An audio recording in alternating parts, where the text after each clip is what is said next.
Hello and welcome to the show. This is episode 2 of the John Evans podcast, where we talk about philosophy, psychology, movies, and other stuff. Today's guest is Matt Strohl. Matt received his PhD in philosophy from Princeton University and is a professor of philosophy at the University of Montana, where he teaches ethics, ancient philosophy, aesthetics, and I'm sure other stuff. He's also a cinephile and he's written 2 books, the first of which is Why It's Okay to Love Bad Movies, and the second is called Hard to Watch: How to Fall in Love with Difficult Movies.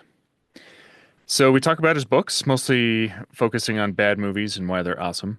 But we also talk about other fun topics like directors' late work and whether or not he perceives a drop in quality as directors get older. So we talk about Megalopolis as an example. We talk about woke movies and anti-woke critics.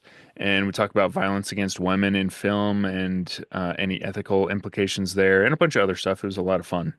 So thank you, Matt, for being on the show. You can find Matt's work at strolltopia.com. That's STROHL topia.com. And you can also find him blogging about movies and art on aestheticsforbirds.com. So nothing was dull with Matt Strohl. So let's get to the show. Matt Strohl, welcome to the show.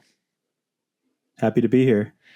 So we'll talk about your first book, then focus on your newest book, and then we'll have some general aesthetic questions at the end if we have time. So yeah, let's talk about Why It's Okay to Love Bad Movies. Great book.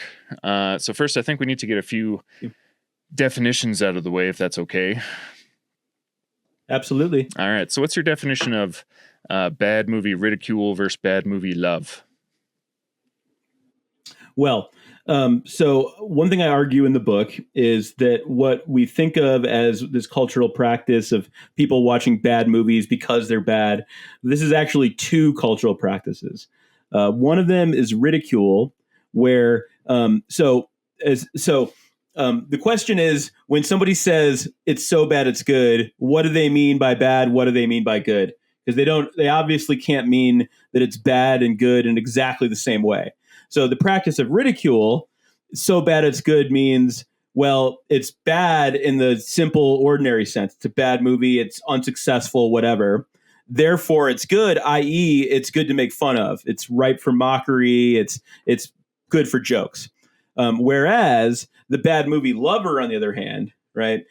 So the person who loves a movie because it's so bad it's good, not because they want to make fun of it, because they genuinely love it for that reason, right? Bad can't mean that it's bad in the ordinary sense, right? Because they like it, they think it's good. So bad there, I argue, means bad in the conventional sense, bad according to some set of received norms that are conventional in the sense that they're not like part of the fabric of the universe or something that's agreed on or taken for granted in a certain context. So it's so bad it's good in the case of love means that it is conventionally bad, therefore that it's good. Okay.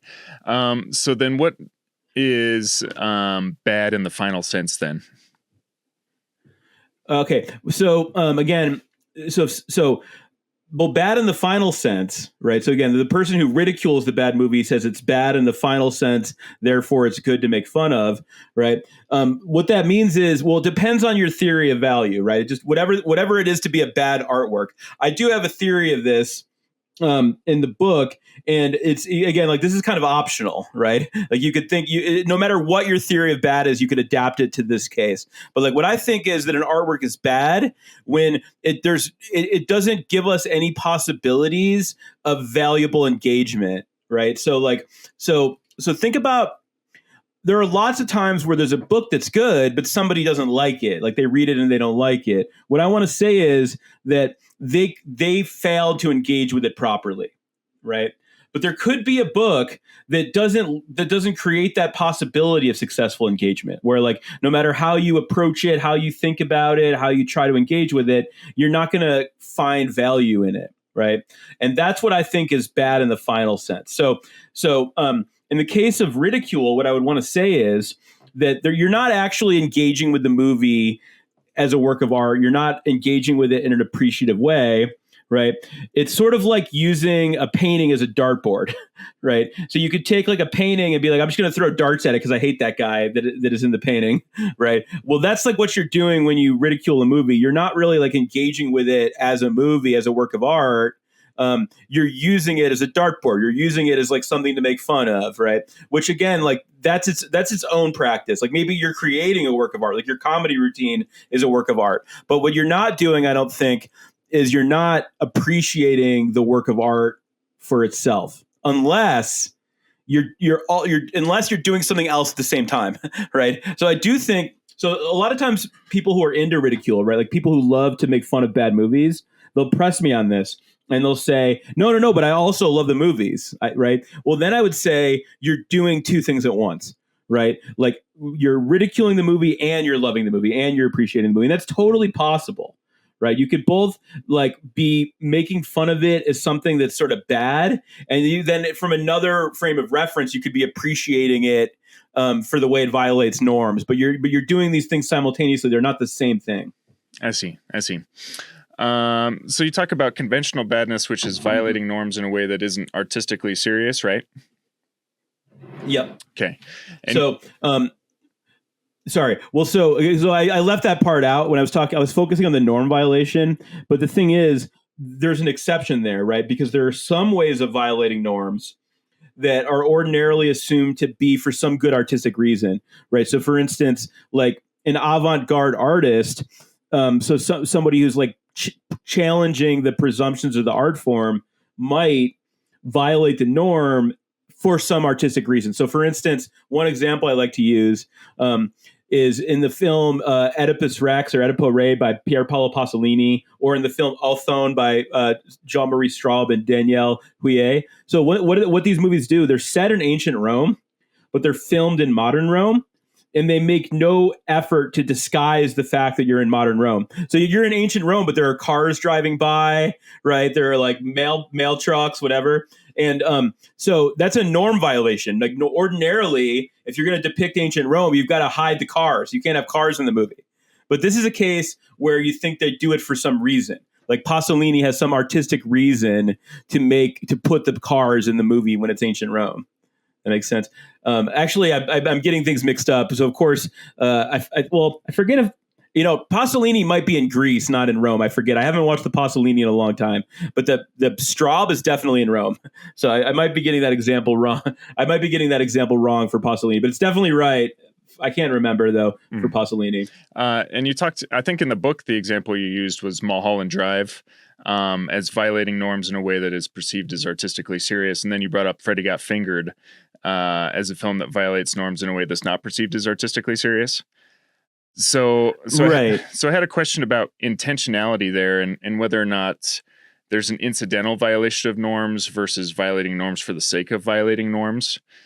So with Mulholland Drive, I was thinking one could argue that David Lynch had an inspired vision and his vision just so happened to violate convention. Yeah. And one could argue that Freddy Got Fingered is violating these norms just for the sake of violating norms. So with Mulholland Drive, you could argue there's artistic merit in his vision, which incidentally violated the norms. But with Freddy Got Fingered, is there artistic merit in violating artistic norms just for the sake of violating artistic norms? Right. It's a good question. So again, like I'm talking about norm violation, and you might think that like, well, it could just be that you have some artistic vision, and that artistic vision just happens to violate norms. And that's sort of the fact you're not doing it in order to violate the norms. You're not like, I always think of that Simpsons episode where Homer is like, let's freak out squares. And he blasts the song Uptown Girl, right? Where he's driving. Have you seen that episode? So it's like, you're doing something just in order to freak out squares. Right. It's like a little kid misbehaving in order to misbehave. Mm-hmm. So you might wonder, like, is that what Tom Green is doing with Freddy Got Fingered? Is he just like violating norms, like breaking rules just in order to break rules? And I think partly yes. However, I could defend that in the sense that I think where this is coming from is like a punk rock sensibility, right? So like Freddy Got Fingered, the movie opens with him like skateboarding through everything, right? Like causing a big ruckus. And as he himself said about the movie, like he sees it as coming out of skateboarding and like punk rock culture, right? And I think that there's like a real tradition. So I think of like, you know, like the Sex Pistols like wearing Nazi outfits or whatever, right? It's like they're not Nazis, they're just doing whatever is shocking, right? Like so I think that there's this like established history in punk rock culture of being like shocking for the sake of shocking, and like once you contextualize it in like the political and historical context of punk rock, I think that makes a lot of sense. Right. So I think like to the extent, so I don't know. I mean, I think Tom Green does have like a real critique in the movie, which I could talk about in a minute. But like at the same time, I do think that like the way that the movie is just sort of brazenly defiant, sometimes almost for no reason, that can be understood as an extension of punk. Now, what else is the movie doing? Well, it like what like I just watched it last year. I hadn't watched it in a while, and like what stuck out to me, by far the most repeated line of dialogue in the movie, like by far, is "get a job," right? Or "do you have a job yet?" Right? So the father character of Rip Torn throughout the movie is like, "Get a job, get a job, get a job." And then whenever he does have a job, he's like, "I'm so proud, right? I'm so proud of you that you have a job." And then when he loses the job, "You're such a loser, get a job." Right? So what the movie I think is really about is the way we like wake up in the world and we're just told to get a job, right? It's like the world just insists that we get a job, and I think the movie is trying to. It's like we accept that, we're used to that, like we all accept that we need to get a job. But like imagine a character who didn't understand that, right? Like imagine a character who like, and I think the movie is supposed to be from that perspective of like how weird and violent and like oppressive it is that like we're expected to get a damn job, right? Yeah. So I think like the punk rock defiance of the movie is all like in reference to that, to this sort of fact about the world that like your self-worth depends on your job. And it's a movie is like in defiance of that idea. Yeah. Kind of like a fuck you to just expectations, societal expectations. Yeah. Right. Fuck you to your parents, to the that's punk, right? That's punk is all about that. It's like fuck everybody, fuck all forms of. It's a movie that is saying fuck you to all forms of authority, and in particular with this coercive idea that like to be a member of society you need to get a job. Yeah. Yeah, that makes sense. The cheese factory, the cheese sandwich factory, or whatever. So it's a little different than something like Sharknado, where they're like, oh, well, let's violate these conventional norms because people like bad movies. But they're not really doing it in the punk rock sense. It seems like, how would you kind of characterize that, the Sharknado compared to the Freddy Got Fingered? Yeah. Right. So Sharknado and Freddy Got Fingered are two different ways of being bad on purpose, you could say. Right. So like, Freddy Got Fingered is bad on purpose in the sense that it deliberately violates these norms as a punk rock political gesture. Whereas something like Sharknado or like Dude Bro Massacre 3 or whatever, movies like that, what they're doing is there are lots of movies that get to be bad not on purpose. They're bad because somehow they fail or because the people didn't know what they were doing or whatever. So they violate the received norms in an unserious way, like not on purpose, accidentally. And I take it that what a movie like Sharknado is doing is imitating that and then exaggerating it, right? So it's like they're bad on purpose in the sense that it like there are plenty of movies that are trying to be good shark movies, but that end up like stupid, like stupid B sci-fi movie that you could call bad, right? So it's like Sharknado is deliberately doing that. It's like putting on a show of failing and then also exaggerating that failure, right? By like making it even more absurd than, and it's doing it all with its tongue in cheek. So it's like, I don't love Sharknado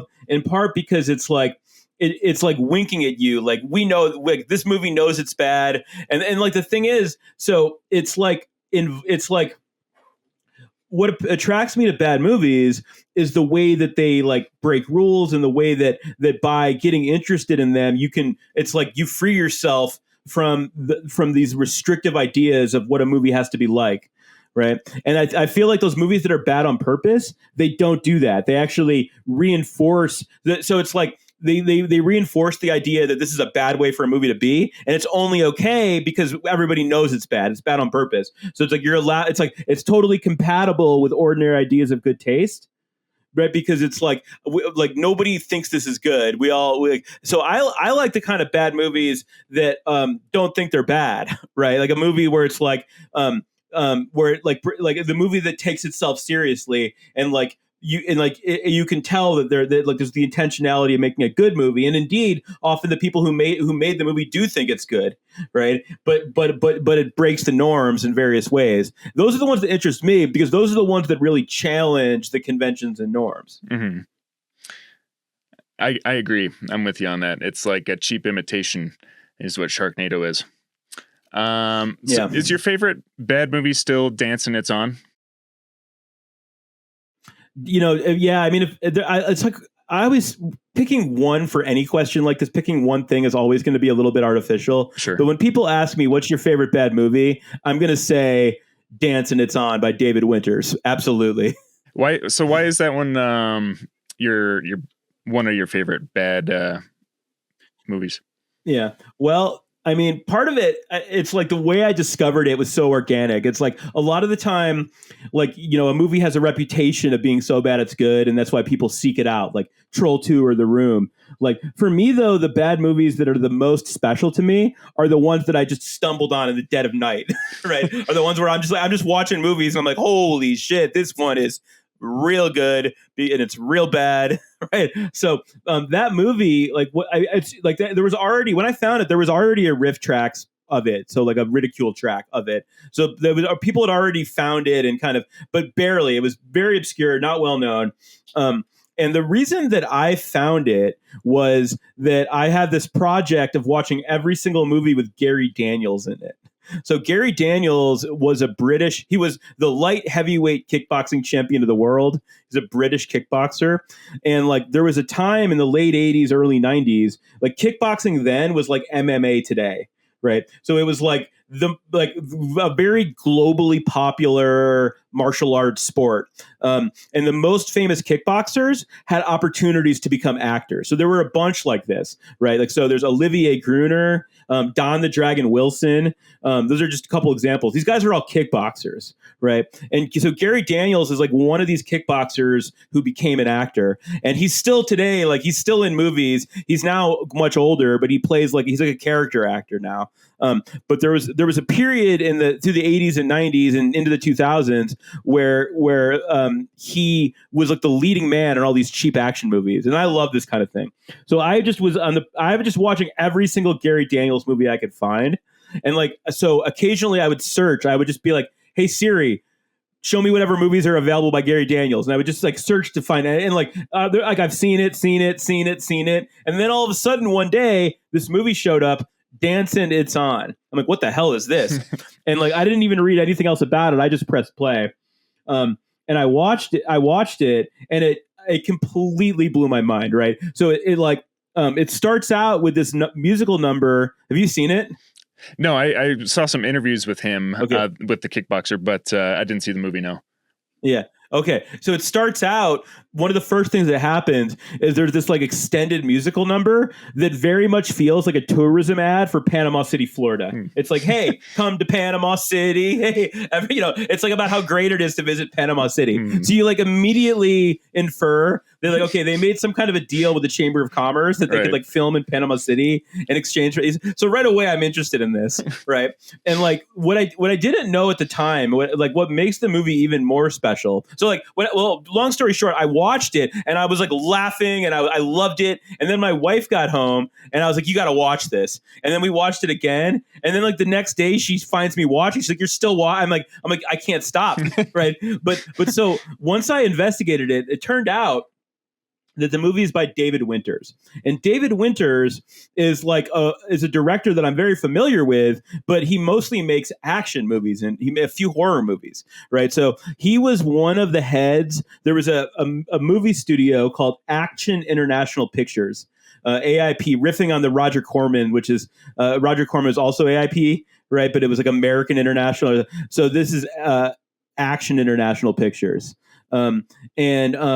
So most of his career, he was making like schlocky, non-exploitation action movies. He made the sequel to Maniac, the last horror film, stuff like that, right? But I didn't actually know this about him at the time. It turns out that he started his career as an on-Broadway dancer and choreographer. So he was in the original stage show of West Side Story. And he was also in the movie West Side Story. He's actually one of the only people from the stage show that was in the movie. So he started his career as a dancer. And what it turns out, what Dancing It's On is like, he made this, he's like 77 years old. He was retired and he made this teen dance movie, this cheap, low budget Panama City, Florida teen dance movie in his retirement. At the end, he died like 2 years later. At the end of his life, he made this as a way to return to his like original love of dance. So for me, it's just like a beautiful movie because it's this like incredible passion project, but it's also so low budget. And it's like, so in order to save money, he cast the dancers he cast are not like well-known actors. They're stars from various reality TV dancing shows. So they're people from like So You Think You Can Dance or Dancing with the Stars or, you know, that kind of thing. So he cast these like reality TV stars and like they're not professional actors. So if you watch the movie, like boy, a lot of the scenes are really awkward, but they're awkward in a way that I find very endearing because it's all like so sincere. It's like it's freaking hilarious. It's so funny, but it's not. But when I'm laughing at it, I'm like ha ha ha, you're so stupid. I'm laughing at it because I love this. Like it's so like I love the passion, I love the dedication, I love the sincerity of it, and it's also just like, you know, you've got Gary. So that's why Gary Daniels is there. Is that this guy is like an action director who made movies with Gary Daniels a long time ago. Mm-hmm. He's like, hey, let's get Gary Daniels to play the dad. So Gary Daniels plays like the overprotective dad in the movie, right? So, anyways, so for me, like it's very, very funny, and everybody who watches it agrees it's funny. But what I really love about it is the sincerity and the passion behind it. Right. So, but it sounds like you liked it before you knew kind of the backstory, right? Yeah, that just makes me like it even better. Yeah, I was going to say, right? So when you recommend it to people, do you recommend that they go and kind of view it through that lens of kind of this guy who used to direct action movies? It depends on how long they're giving me to explain myself. Right. You know, right. Because if I'm like if I've shown it to a class before, or like, you know, I've like done guest lectures where they're going to watch it. And if I have like that kind of a pulpit, then absolutely. But like sometimes I just get asked like recommend one bad movie and I'll just recommend it. And like, you don't necessarily you don't need to know that backstory to appreciate it. Right. It's very, very funny in its own right. But I do think that like any tendency you might have to want to like make fun of it or like be a little bit mean-spirited about it will go away once you understand what the movie is, that it's like an old man's passion project. And I do think that like if you do know that and you're still making fun of it, and it's like I think that you've got to like your imagination needs some work, because it's like there's so much here to love without needing to like make jokes about it. It's already very funny. So I don't know. Like I definitely think I'm protective of the movie, and I actually got into a fight. I got into a Twitter fight with Bill Corbett about this. Right? Did you know about this? I think I heard it. Did I tell you this? In was it the riff tracks, or was that something else? Oh, so okay. No, yeah. So the Riff Tracks, the comedian who does Riff Tracks, he's done Mystery Science. One of the original Mystery Science Theater 3000 guys from back in the day, Bill Corbett. He recorded the Riff Tracks about this movie, right? And like I didn't try to talk to him. I didn't tag him. I didn't seek him out. All I did was post on Twitter, I'm recommending this movie, but I'm not recommending the Riff Tracks. I'm recommending that you watch the movie on its own without the Riff Tracks. The Riff Tracks would ruin it. That's all I said. And about a month after I posted that, I came out from teaching a class and I opened up the Twitter app on my phone and I had like 100 notifications. I was like, what the hell is going on? Well, Bill Corbett had somehow found my tweet. So he must have been searching for this. Like it was a month later. I didn't tag him. He found my tweet and he put me on blast. He has 100,000 followers. And he's like, this guy figured out our secret plan to ruin things for you. And I got like hate mail from Riff Tracks fans for weeks. I was the main character for the day. I got dragged. I did the whole Twitter harassment thing over that. And you know what? I'll do it again. Well, it's like if somebody appreciates the movie without the riff tracks, it's like, why do you care if they say don't watch the riff tracks? So it's, yeah, Right. I think it'll ruin it. And I do think it would, I do think it'll ruin it, yeah, you know? yeah, But yeah, but people were just so offended because they were like, I don't know. They're just, people are defensive.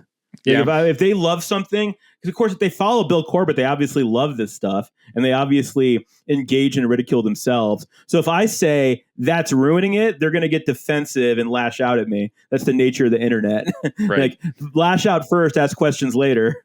right. Do you think a movie should be able to stand on its own without kind of having that background story? Like, if you can imagine like a movie that's like you don't love watching it on your first viewing, but and then you hear this awesome backstory about the director and the actors and stuff, and then you're like, actually, I kind of like the movie now. Like, or do you think that that movie should be able to stand on its own right without the backstory? Well, so there's a lot of views about this in aesthetics, and it's certainly like stuff that's outside the text should not be required for the text. I mean, that's if you need that in the text, put it in the text, right? But like at the same time, there are ways in which like learning the backstory is just helping me focus on things that I already could have picked up on. So, for instance, like you can tell by watching the movie that it's very sincere. Like you can see that, like if you can tell that the director of the movie is in the movie, plays a character in the movie, and like even if you don't know who he is, you can get you can identify that character as the director if you just read the credits. And there's ways in which like you can read all the stuff off the movie without knowing the backstory. Right, you can be like, this is the guy who made the movie. He obviously cares about this. Mm-hmm. He's obviously like he plays like the old dancing mentor in the movie. So obviously, there's like ways. So I do think that like what a backstory like that can do, I think of it like a trail of breadcrumbs that leads you to things that are interesting in the movie. And like you could have found those things already on your own without the trail, but the trail helps to like direct your attention in various ways. So it's like I would say that I I don't think that you have to know the backstory to appreciate the movie. And I don't think that the backstory like gives the movie any qualities that it wouldn't otherwise have. But I think knowing it helps you direct your attention in a useful way to like find the things that are already there in the movie that are valuable. Yeah. Kind of like a roadmap almost, right? Yeah, basically. Like, and again, so it's like when you find like a director has said really helpful things about their own work, right? You'd be like, well, you should have been able to see that without them telling you. Well, it's different. There's a difference. There's one situation is where the movie just does not have that quality, and then they're saying it does, right? And then like they're saying it does can't change the fact that it doesn't have it. So it's somebody who's like, this movie's not funny, and they're like, no, I intended for it to be funny. Like that doesn't make it funny, right? Or like I always think of that movie. Did you see that movie Mother by Darren Aronofsky? I didn't watch that one. I watched the movie and I liked it in a way. I didn't love it, but I liked certain things about it. And I read it as like, okay, you got the Old Testament section of the movie and the New Testament. I understood certain things. And then I read an interview with Aronofsky and he said, it's about climate change. Right. And I was like, no, it's not. Right. No, it's not about climate change. Right. So like, I think like you can reject that kind of statement from the director. Like they can try to make it about climate change and fail. Right. But at the same time, that's a clue that like directs my attention. I'd be like, okay, well, let me think that through. Is the movie about climate change? Is that interesting? And what I find is like, I kind of see where you're coming from, but that's stupid. Like I like the movie less. I like the movie less when I think of it as being about climate change. So I don't think it's like a helpful suggestion. Right. I think about that. Like, you see what I'm saying? So I think like, yeah. With something like, do you see the Arcane series on Netflix? I watched like a half of an episode. I didn't like it. No. I didn't get very far though. But yeah, I know people like it. People like it. Maybe I should. Yeah, but I should try again. It's pretty good. I mean, if you're into anime, I suppose. But it's I can't watch that without thinking of the Middle East and Palestine and Israel. But I'm sure I don't know if that's what the artists were going for. But it's like it's a helpful kind of rubric, I guess. Yeah. Totally. I had a question for you. What's the difference between good, bad, as you define it, and camp? Because in the book you said camp is kind of adjacent, right? Camp doesn't have like a single agreed upon definition, right? So I'm working with one particular analysis of camp, which is Susan Sontag, which is very famous. This piece, Notes on Camp. But like to be clear, that's just one view of camp. And the way that she understands camp is as a certain kind of extravagant failure, right? Um, so like one of her examples that's very famous is like the woman who wears a dress made of 3 million feathers, where there's a sense in which this fails as like a sartorial statement. It's like not a good outfit in some sense. It's like so over the top that it like doesn't sort of look good in the way that clothes are supposed to look good, but it's so extravagant that you can't help but admire it, right? So it's a kind of like extravagant failure.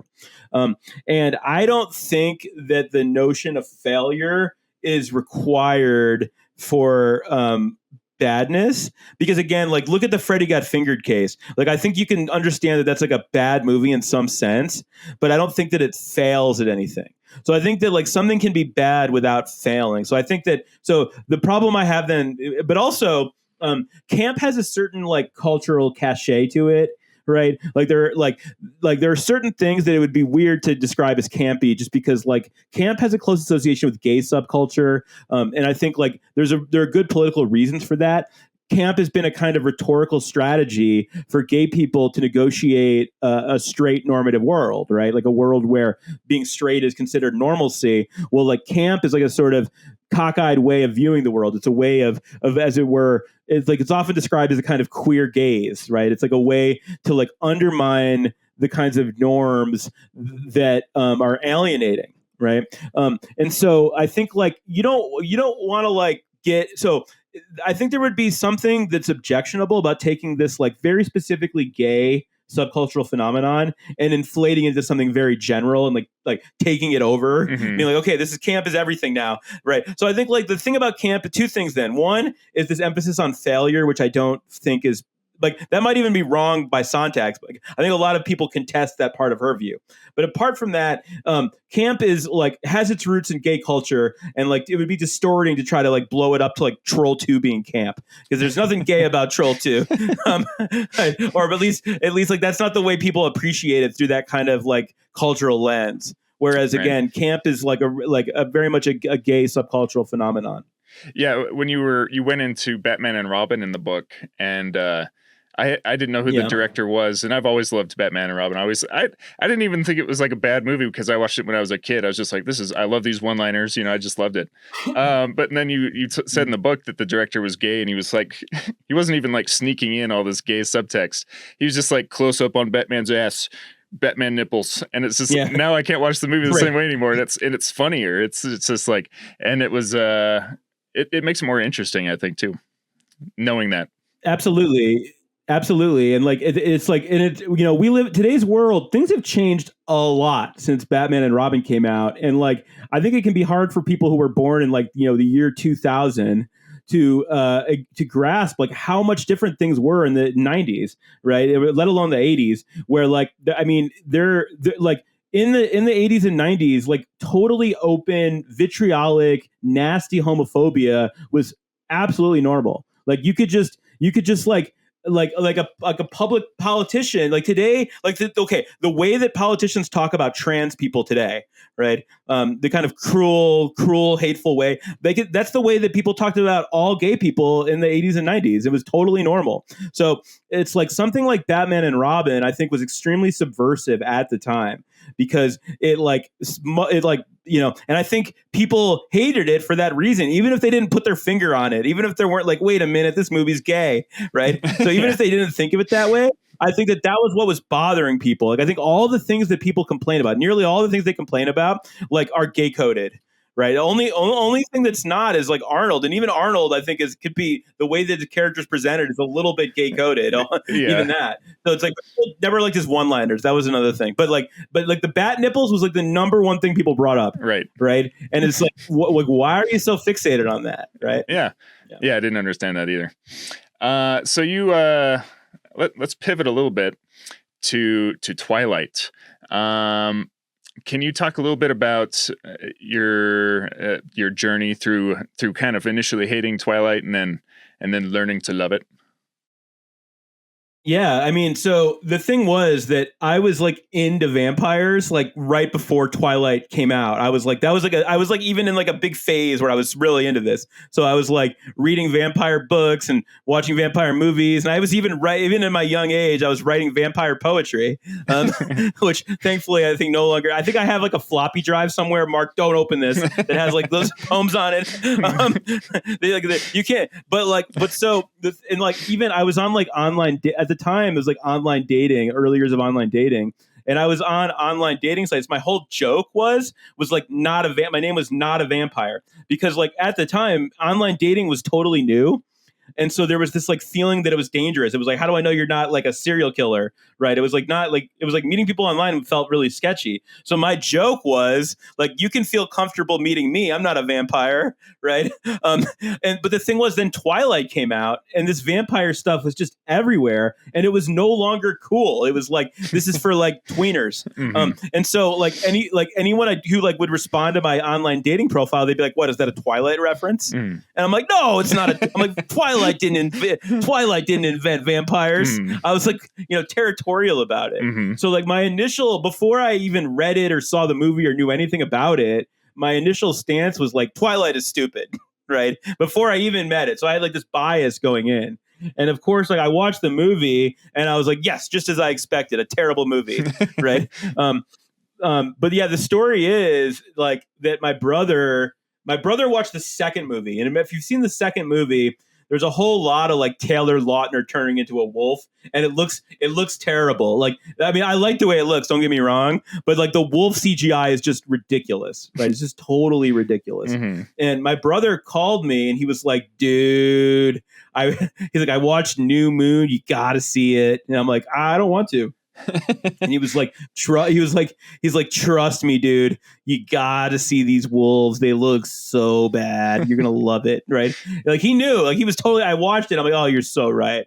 Like, wow, like because like I like bad movies, and like I watched it like appreciating like how ridiculous it was, and I loved it right away. Then I went back and watched the first Twilight. I'm like, oh yeah, this is way better than I ever realized. And then I started like going to the theater to see the Twilight movies as they came out, and I liked it. I became a fan.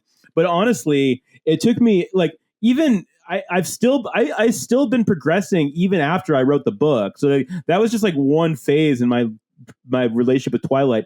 I've like watched every Twilight movie, all of them, like 3 or 4 times each since I wrote the book. And now I love it even more. Like I've because like a lot of the stuff that I thought before, I've like gained like deeper interpretations of a lot of what's going on.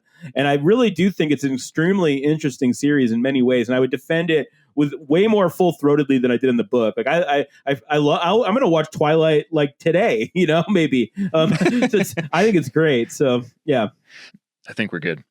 Sorry about that, any listeners. So talking about Twilight, and a lot of guys when that movie came out said, I don't like it, it's for chicks or it's for young women. And so what's wrong with them saying that, if they're saying I can't put myself in Bella's shoes and therefore I'm missing out on one of the main methods of engagement for the film? No, I mean that's fine. That's so it's certainly true that like your own social position and social identity is going to be part of what shapes and informs your preferences, and there's nothing wrong with that. But that doesn't stop there though. Right. It's not that people are like, I'm going to skip Twilight because I'm not really the target audience for that. And I can't really connect with this fiction. That's one thing. But that's not what people did. They didn't stop there. They like proactively ridiculed it. And they're like, so it's still true today, although it's faded, that like, in fact, Twilight became emblematic of bad taste, right? It's like became like the butt of every joke. And it became like people didn't just dislike Twilight. They went out of their way to demean people who did like it. They're like, oh, well, if you like Twilight, it's because you're a screaming, naive 12-year-old girl. And it is as though that's a bad thing, right? It's like as though that's so what I talk about in the book is, so there's a concept, a very influential theoretical concept called distinction, which comes from Pierre Bourdieu, a French sociologist and thinker. And the concept of distinction is that like what taste really is, the way taste really functions is to produce and maintain social distinctions. So like the really obvious way to the type of example, the original type of example is like the distinction between the upper class, the middle class, the lower class, right? Where the upper class has much better taste. They like Beethoven. They like to go to the opera. They like to go to the art museum. Whereas the middle class likes to watch TV or whatever, likes to watch shows on HBO. And then like the lower class likes wrestling, right? Let's say. And the idea is that those judgments, they might seem to you just like you're just calling it like it is. Like I just prefer movies over wrestling, or I just prefer the museum over movies, or whatever.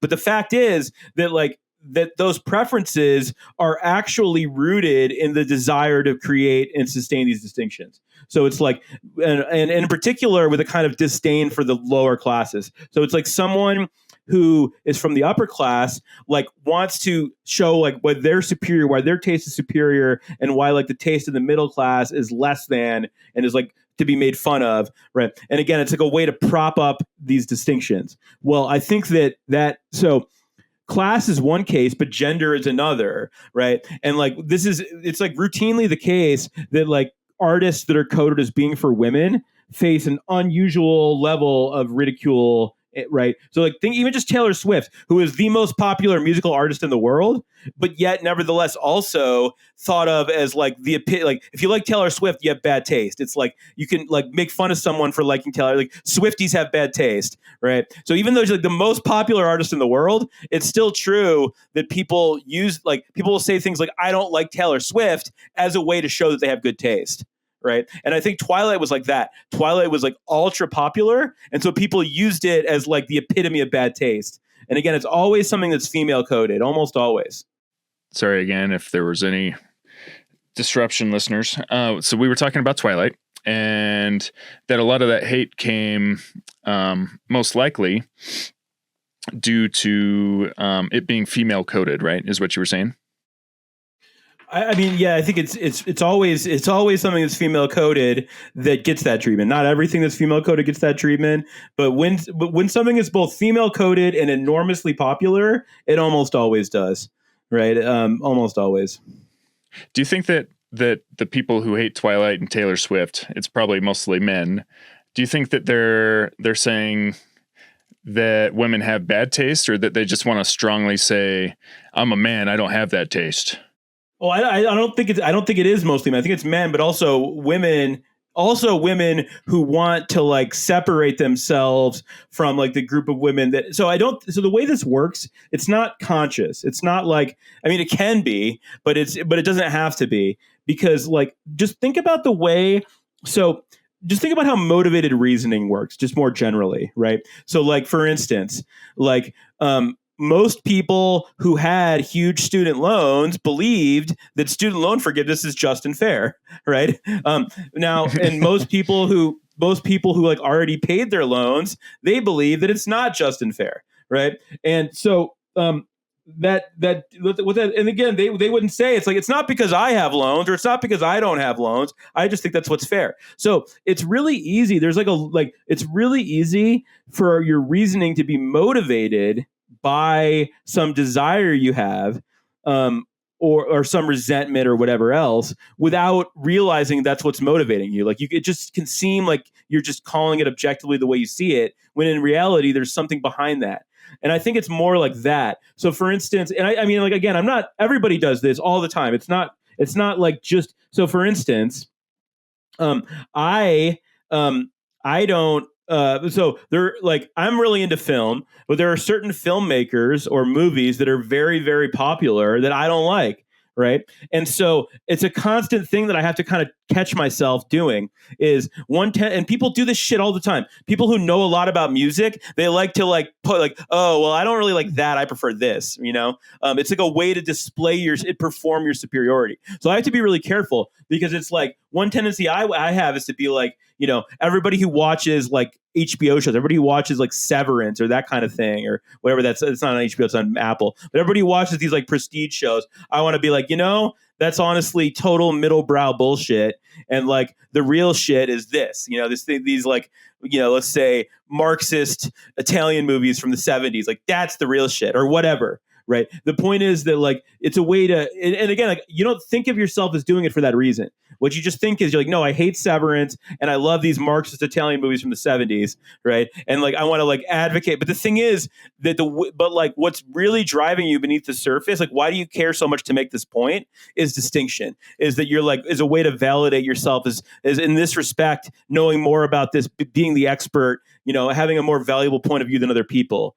Right. And I think that like, so I don't think that like when people make fun of Twilight, I think they think Twilight's bad. Right. But the thing is they never really gave it a chance. And when they did watch it, they were like looking to affirm their expectation that it would be bad. And that's rooted in their desire to distinguish themselves in this way.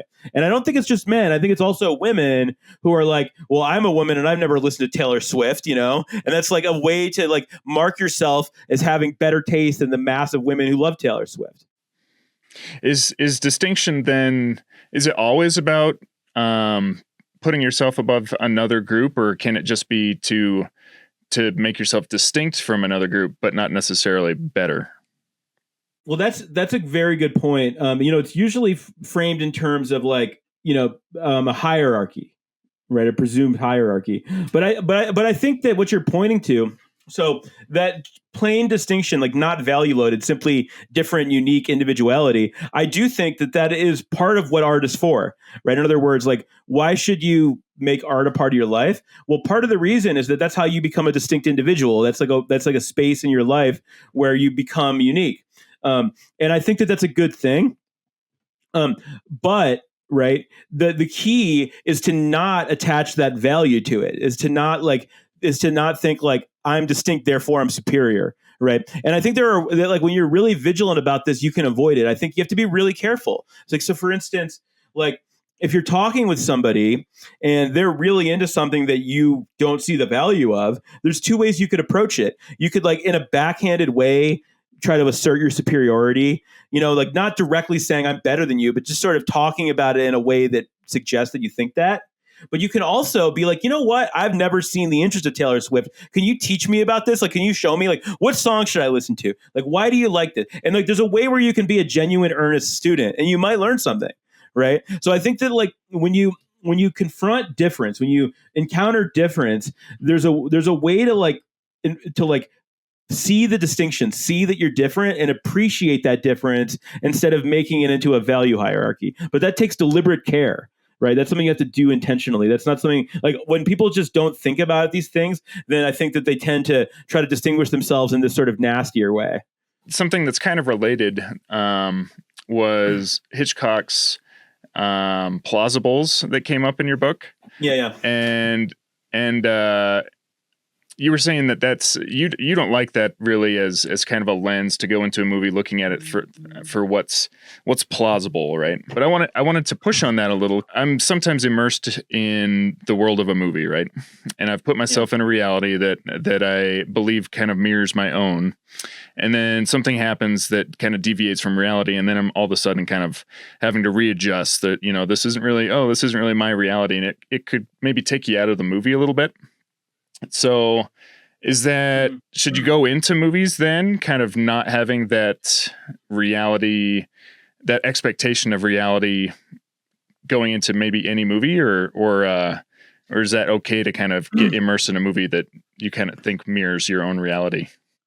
Well, I mean, I think it totally depends on context, right? There are definitely, absolutely, you're totally right, 100%, no question, that there are cases where a movie following its own set of rules is going to aid in immersion, right? And where there's a case where like there's some kind of a rupture in the fiction where something is inconsistent or doesn't make sense, then it can like absolutely throw you out of that immersion and like make you aware of that you're like engaging with the fiction in a way that disrupts that immersion. So you're totally right about that. However, it like you have to calibrate that to like what's appropriate, like what actually matters in this case, right? And so it's very different. So it's like, for instance, the recent Eggers movie Nosferatu, right? Mm-hmm. Like for me, like I actually liked that movie. People have different opinions. I actually liked it quite a bit, and I actually liked so the movie goes to great pains to have all kinds of accurate historical detail, right? Like the buttons are right on people's shirts and the scarves are right and so on. But then it also has this really, to me, shitty looking CGI that for me, it's like, because like the movie is doing so much to create the feeling of the time period. And then that CGI, which is totally unnecessary, right? Like you can just put some makeup on or like splatter some blood or whatever, like they used to. You don't need the CGI. The CGI all of a sudden feels like hyper modern, right? And so it like disrupts the immersion in the time period. So I found that the movie like worked against itself. Like I liked the movie. I would have liked it a lot better if there were no CGI and it just used practical effects. So I think that can be an appropriate judgment. But here's the thing: people will then apply those standards that are out of proportion with what's relevant to a given work, right? So like the one that for me stands out most recently is Michael Mann's Ferrari. There's been so much complaint about Adam Driver's accent, right? That he's not doing. So first of all, I didn't know there were so many experts on Italian accents. But second of all, it's like, that's like, look, it's an English language movie set in Italy. It's not, it's like, the actors are not Italian actors. It's like, obviously the movie is not trying to like create, I mean, if they wanted to be realistic, if the movie were trying to create like a vivid immersion in that time and place, they would have the actors speaking Italian, okay? Because Ferrari was speaking Italian; he wasn't speaking accented English. So I think that like if you're focusing so much on the accent, I think that's a skill issue. Right. I think that like you're focusing on the wrong thing and you need to learn how to freaking ignore that if it bothers you. Like it's not relevant. It's not part of what the movie's doing. It's like no one cares about the accent. It's not part of what you're supposed to focus on. And like I think that the performance is a lot better and a lot more interesting than a whole lot of performances that get the accent right. You know, so yeah. So I think it just depends on context. I think it would be ridiculous to say that it never matters. Right. But people often focus on it. It's like, so in the Hitchcock case, it's like, oh, well, the cops wouldn't do that. It's like, you think Hitchcock cares, right? It's like a ridiculous thing to focus on. Or like Shyamalan, you know, like a Shyamalan movie. Like Shyamalan movies are ridiculous. He knows they're ridiculous. They're supposed to be ridiculous. And like, there's a sense in which if you're focusing on like, well, does the plot totally make sense? Then you're watching it the wrong way. You're not focusing on the right things. But there are other movies where, like Eggers, where that detail is what's important. Yeah. With Eggers is interesting. I actually had him in my notes to bring up, but for The Northman, for historical accuracy, because in The Northman, he had that scene, and I didn't finish the movie because of this, but he had that scene where they go into that cave or whatever, and they have that whole farting ceremony or whatever. And I was like, okay, well, I know this is probably historically accurate, but do I need it? Do I need this in the movie? And so he's did something like Nosferatu. I know he was really doing the historical accuracy thing there too. But yeah, he kind of bounces back and forth because that's an incident I don't think it needed to be there in The Northman. I don't think it really did any work personally. So I had another question for you about artists' intentions. So you talk about why we can enjoy something in a way that the artist didn't intend. And you talk about the artist's intentions can actually matter when engaging with art, that it's kind of like a conversation. I want to ask you about strategies for engaging with art where the artist's intentions are not known, and it might be important that you know the artist's intentions. So I watched the Linklater movie on Netflix, Hitman. Did you watch that one? Yes, I did. And in that movie, the ending, it's like, okay, if he intended me to like what happened, I won't spoil it for anybody listening, but if he intended me to like the ending, you know, and like that they ended up that way, then I didn't really like I didn't really like the movie or the ending. But if he intended me to be kind of like bitter or like uncomfortable with that ending, then I kind of liked the movie. So have you found yourself in a situation where the artist's intentions actually matter and you don't know them? What do you kind of do in that situation? Well, again, like, so what philosophers generally think about this is that to the extent that intentions matter, they have to be legible in the work, right? So it's like, it can't be that, like, oh, the only way you can know how to interpret this is if you read the interview where he says what he intended. Then that just means that the work doesn't actually have that feature because you can't get it from the work. You have to like go to this extra textual source. So I think in a case like that, the indeterminacy might be part of what's interesting because it might be like, well, like, how am I supposed to take this? I don't know. And like, sometimes that often makes things more interesting. Like, well, is this satirical or is this sincere or what? And that fact, the very fact that the movie doesn't hold you by the hand and answer that question can actually be part of why it's so interesting because it makes you think, it opens this question up for you. Right. But I do think that, like, in a case like that, like, you have to look for clues in the movie. Like, what reasons does the movie give us to think that this is what was intended, right? And like, you might come up with an answer. You might be like, you know what? I think there's good reason to think the director intended us to think of it in this way, or it might be it's indeterminate. But you have to be a detective. You have to like look at the facts of the case for this movie. Okay, so before we run out of time, I wanted to talk about your second book, Hard to Watch: How to Fall in Love with Difficult Movies. Great book. So you said you wrote this book as kind of a counterpoint to your first book. How does it function as a counterpoint? Well, the two books are about cinephilia.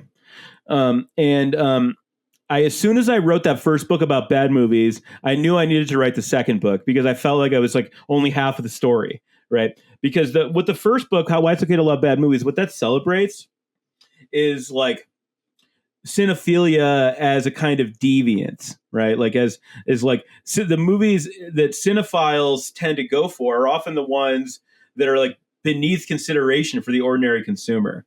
And there's a kind of naughty pleasure and like, I'm going to like, it's like, you think it's terrible, but I'm going to like it and you can't stop me. Right. So there's a kind of naughty deviance there. Right. But that's only one side of the story. So, as the critic Adrian Martin puts it, he's like, when a critic is a cinephile, not all critics are cinephiles. Like someone like Gene Siskel was not a cinephile. He didn't love movies that much. It's his job, right? He's a journalist. But like when a critic is a cinephile, like a good sign of this, Adrian says, is that they tend to go for both the very, very high and the very, very low, and they tend to like be less interested in the middle. And to me, that's absolutely my experience. I'm very, very interested in like esoteric, hard, difficult European art films or like, art, like international art films from the 20th century that require a lot of effort and work to work through. But I'm also interested in Batman and Robin and Battlefield Earth and Troll 2. The second book, so the first book is about deviance. The second book is about aspiration. It's about the way that movies, and it's like movies are so accessible. They're so inexpensive. They're so easy to access. And there's something that's so easy to make time for, right? Even compared to like watching a TV show takes 13 hours, let's say. A movie takes 2 hours. So I think that there are something that you can make a part of your life really easily, where you can really stretch yourself, where you can really challenge yourself, right? Where you can really like learn new things, not just like facts, but learn like new ways of thinking, new ways of like seeing the world. And so for me, like the story is incomplete if you just talk about bad movies, because you're only focusing on the ways that you're like cinephilia is about rebelling and breaking rules, but it's also about striving, about like trying to better yourself, about projects that demand a lot of you. And so I wanted to write this book to like, complete that picture, right? That it's like, so the way I often will pitch it is that the first book is like, okay, it's okay to have dessert. And the second book is like, but vegetables are also delicious. Right. That makes sense. Yeah. So, why would someone want to watch difficult movies? Are there things in difficult movies that we just can't get as the viewer from more accessible movies? Like, I guess another way of asking that is like, what is to be gained from watching a movie that is esoteric and largely inaccessible when you could watch something that actually makes the same points, but they're right there for you? Well, so I mean, part of my answer to this question has to do with the way I think of aesthetic value in general, right? So, like, question is like, why is an artwork valuable? Like, what makes a painting valuable? What makes a piece of music valuable? Well, I don't think that it's just simply that it has these value properties, and like what you try to do is just get the receive that value, like you're an empty vessel that the artwork is pouring that value into you. It's not that. It's rather that I think that an artwork is valuable to the extent that it enables valuable activities of engagement, right? So, like, a painting is valuable if there's like ways of standing there and looking at it and spending time with it that are going to be valuable, that are going to be like worthwhile activities.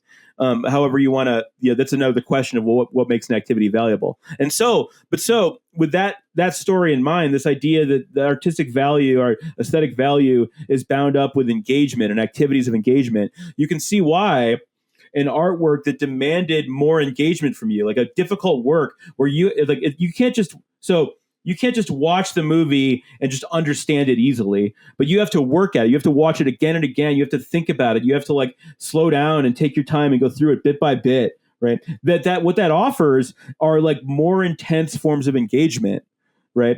And so I think that there are forms of engagement that a difficult movie makes possible that like a straightforward movie never could, because the straightforward movie, like, you watch it, you've already engaged with it. It's like there's no questions. It's like, I already get it. It's done. I've processed it. It's over. Whereas a difficult movie is something that might take up months or years of your life. I ordered Gene Dealman. Is that how you pronounce it? Because of your book. So I think it's that's Jean, on my list. Jean. Oh, is it? Yeah, Okay. Yeah. But I've called it Gene. I've called it Gene a million times. But I think, it's a Belgian movie, but they speak French, so the pronunciation would be Jean in French. I see. Cool. So how is a viewer supposed to know when they don't like a movie, if the movie is bad in the final sense, or if it's just one of the difficult ones? So there's an essay by Stanley Cavell that I didn't cite, but that people often bring up, which is called Music Discomposed. And it's like raises this question, like, when you're listening to like postmodern music, like really experimental, adventurous music, how do you know you're not just being messed with? How do you know this isn't just bullshit? Right? Like, at what so and like the same is true. And like, that's the way people often react to modern art. It's like, I just think it's bullshit. Right. And the thing is, it's really hard to tell because it could be bullshit, right? And from your point of view, it's like, okay, I don't understand this. That could be because I'm falling short somehow. I don't know enough. I'm not thinking about it the right way, or it could just be bullshit, right? So I think the answer has to do with trust, right? Like the way, like, how do I motivate myself? Let's say I watch John Dealman and I don't get anything out of it. I'm like, this is stupid. How do I motivate myself to keep trying instead of just concluding that it's bullshit and moving on? Well, it depends. Are there people that I trust who are telling me that it's worth my time? And what are they saying? Tell me what to do. Like, I think a good critic gives you practical guidance on how to engage with something productively, right? So it's like, if I trust you, you're telling me it's good. Tell me what to do. How do I start? What do I focus on? And I think that the proof's in the pudding. The proof is in the pudding. If you get good results, ultimately you can know that it's not bullshit. Yeah. And it's not just mainstream critics, you say in the book. It's people you find on Letterboxd or in the Facebook groups, and people that have similar taste to you that seem to actually be putting work into finding the good in movies, right? Yeah, because frankly, people who are getting paid to write movie reviews, they're generally like, it's a different purpose. It's like there's not like helping somebody work through a difficult movie. There's not money in that, right? So it's like the money is in somebody who, I think a lot of the critics who are successful commercially, who like write for the New York Times or whatever, and people they make a lot of money at their job. They're people who are really good at tracking the enthusiasms and antipathies of their readers, right? So it's like it's sort of like I hate this, and they're gonna like make fun of it in a way that I will enjoy, because I also think it's like, so it's like there are a lot of people who like never watch a Marvel movie, but they enjoy like some highbrow critic making fun of them because it's like they already think that. So the thing is, and I think a lot of critics, what they're doing is just like sort of trying to track the preferences of the audience. They're not trying to do is like inform and improve and educate the audience, because many people don't want to be educated. They don't think they need to be. They already think they know everything. They already think like, well, I can decide if I like a movie or not. I don't need you to tell me that. I just want to know if I should spend my $15 to see it or not. So what they want is consumer reports. They want like tell me if I should see it or not. Tell me if I'm going to regret it or not. But like what I think a critic should do, like what a really great critic does, is not give you consumer advice. It's help you educate yourself, like help you improve your relationship with movies, help you see things that you wouldn't have seen on your own. But the thing is, that's not what people want. That's not what many people want from critics, which is unfortunate. Because again, people think they already know everything. That's another thing I'm trying to do with the book, is encourage people to get a little humility. It's like recognize, like, look, I get it. Movies are a popular art form. I get that you feel qualified to watch them, but recognize that you also have something to learn. So I had a question about directors' last movies. A lot of people mention that directors go downhill and that their last movie is usually, in lesser quality, kind of crappy compared to their earlier stuff. Do you think that that's true, or do you think that something like Megalopolis is not necessarily worse, but just more difficult? I think that kind of like ageism, that kind of like, oh, like you should retire in the last movie's directors. I think it's like some of the worst bullshit there is. I think in general that more often than not, a filmmaker's best work comes at the end of their career. And it's often the case that people just don't I think it's often the case that people just don't get it. And I think like there's many examples of this. You go all the way back through history. Like look at the last films of Jean Renoir, look at the last film of Fritz Lang, and people like that, and you find amazing stuff at the end of their career. And for me, and I think it makes sense that people often react this way, the way you're describing, because at the end of their career, a director like this, somebody who's like sort of achieved the status of a master, they have nothing to prove. Fritz Lang has nothing to prove with his last movie. Jean Renoir has nothing to prove.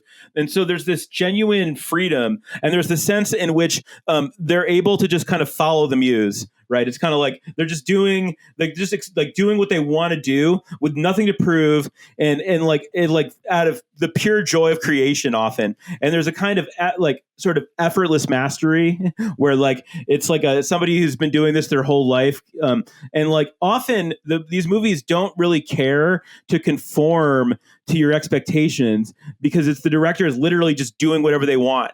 and again, like, so I think that like often like people will judge these movies by like the wrong criteria. Like, so Megalopolis is not my favorite movie. I liked it. I loved it even, but like, it's certainly like, I don't think that's one of the best examples of a late film, at least not for me.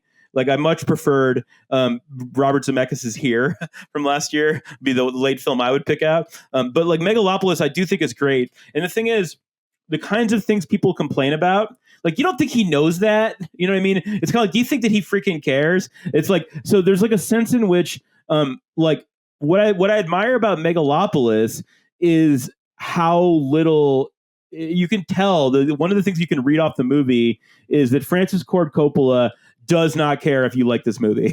He is not trying to make friends with this movie. This movie is for posterity. He's making a movie. He cares about how people are going to react in 50 years when they look back on it. And like, the fact is that it looks different, it sounds different, it feels different from everything else, and it's like, understandably it's jarring. It's like, but it's something that I think will age into a much more generous reception over time. Maybe is there a counter argument like I don't know if a lot of famous scientists are doing their best work in their old age, but then again, I don't know a lot of great work that came, like, I don't know when Newton was doing his best work, Is there a counter argument there? Do you think that, maybe scientists are doing their best work? Well, no, I don't know if they are or not, but the fact is that there's a very big difference between art and science. There are many differences, right? But one difference is that there are like standards that are like disciplinary norms that are very strong, and that we agreed that we should use these norms to evaluate findings, right? Versus art is much more about personal expression, right?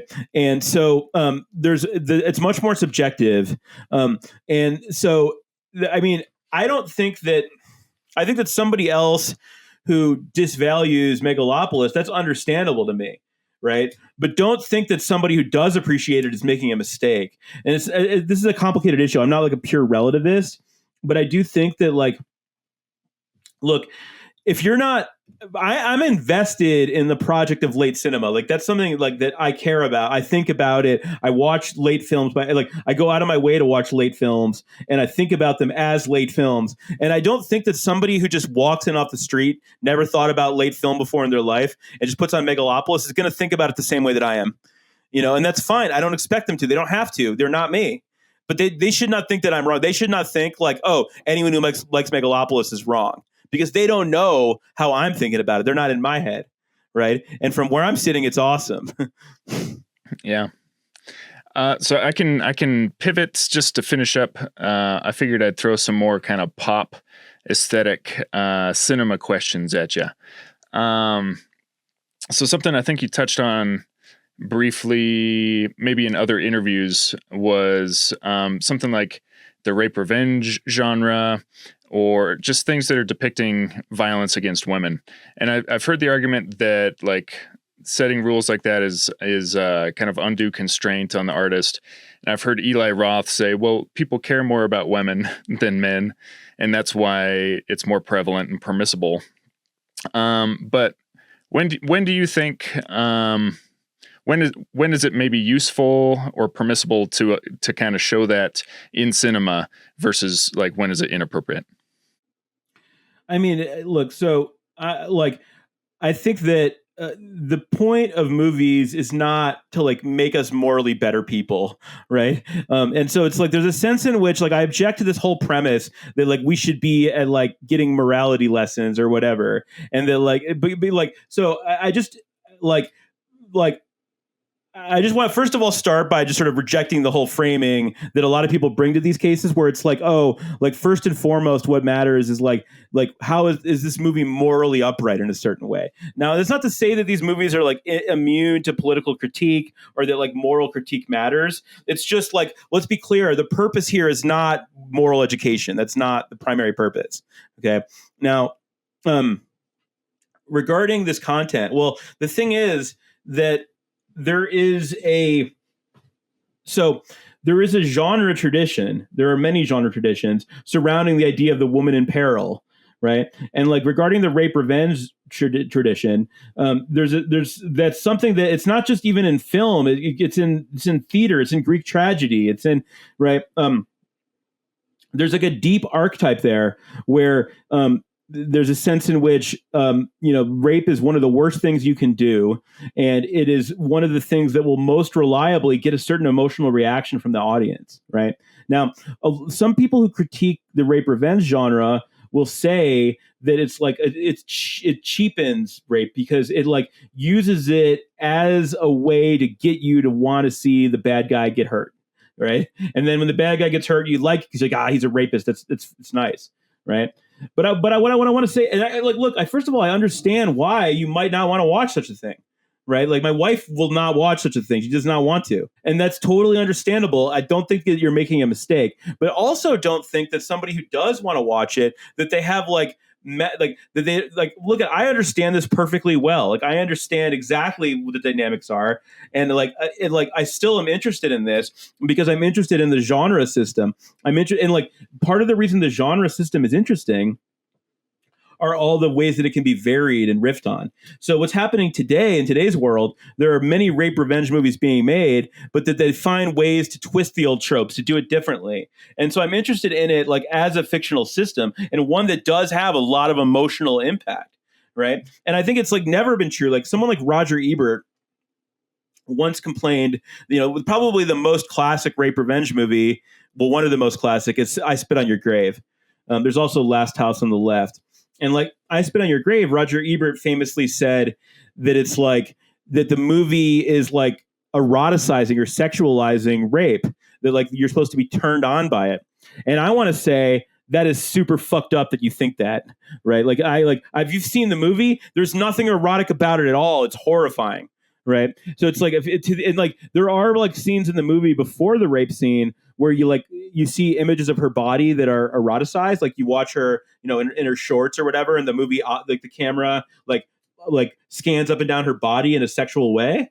But like what the movie is doing is implicating the viewer's gaze in her objectification, which then makes you feel terrible when she gets raped later, right? So it's like, I think the movie is doing something much, much more complex. It's not eroticizing rape. It's not like objectifying her. The movie is actually in a pretty sophisticated way setting you up for to be horrified at yourself, right? For having if you're watching the movie and you like ogle her at the beginning, then you're implicated in the gaze of these other men in the movie, and that's disturbing.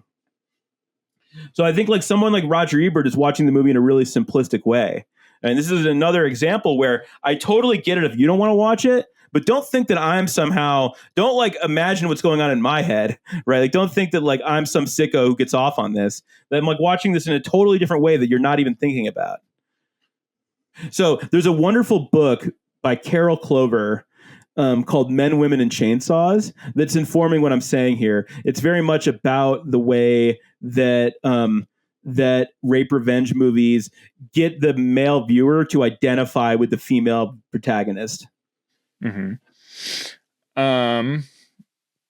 Yeah, what's the Peck and Paw movie that Pauline Kael said was fascist art? Straw Dogs. Straw Dogs, yeah. I loved his interview, kind of rebutting Pauline Kael on that. So what do you make of something like maybe like the Bechdel test, or what's happening maybe more broadly, where there's maybe more in Disney, where there's kind of this ethical template that these studios are like putting onto different stories and different characters with I know Critical Drinker really hates that, and he's like, oh, it's too woke. But do you think that kind of thing could be actually affect real change, or is it just virtue signaling and it's just an undue constraint? Well, the thing is that like so a lot of the anti-woke backlash is even worse than the wokeness, right? Like, and there's a sense in which like people will react to something. It's like the second they see a black person, they're like, oh, it's woke, it's DI.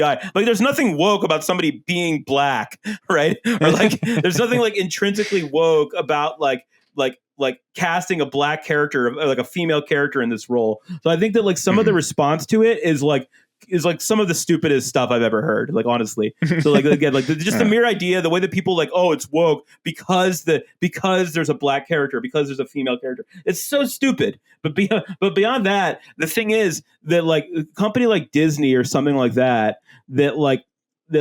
doubles down on like positive representation and like, sort of progressive messaging. The thing is they don't, it's so insincere. Right. The second the winds change, they go a different way. It's just a way to make money. It's a way to capitalize on a movement. So I'm pretty cynical about some of that stuff in the sense that like, look, there was and I think that it's damaging because there was a market that was created during this because of the social movements of the last decade. There's a market that was created for progressive, like very explicitly progressive art. Right. But what that does is that closes off opportunities and narrows opportunities for artists from marginalized groups. Right. So if you're a black artist, you want to get funding, you've got to tell the story that fits the narrative. Right. And one of my friends, Sterling Holy Whitemount, is Blackfoot. He's Blackfoot. And he is talked to me about this, how like it's so much easier to publish if you're doing like stereotypical, if what you're doing is like,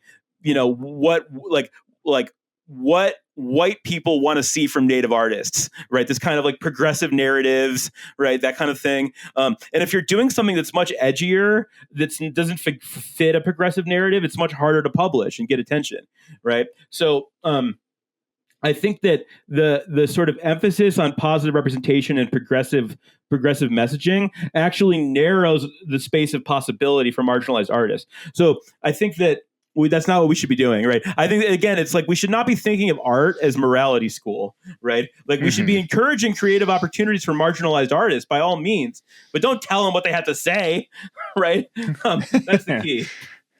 Yeah, I was thinking of something like the Bechdel test and Mikey and Nikki, which is Elaine May.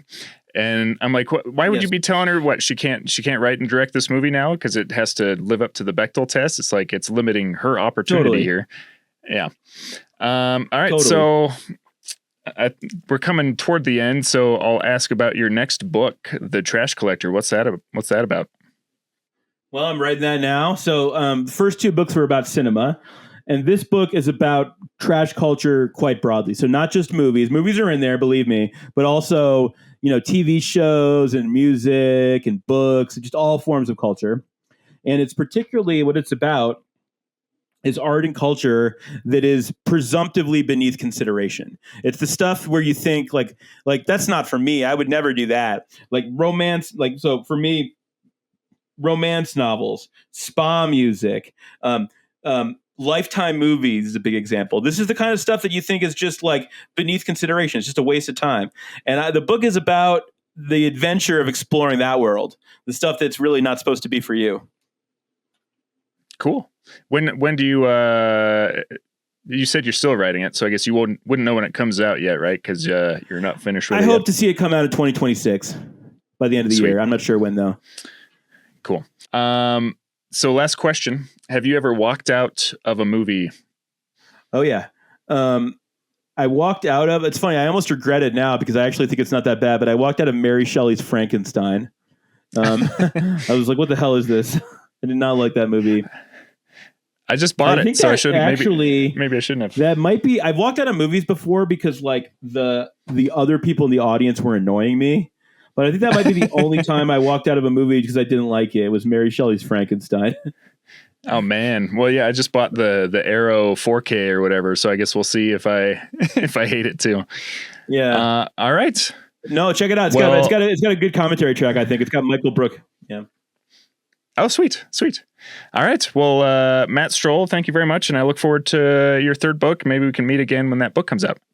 Yeah, thanks for having me.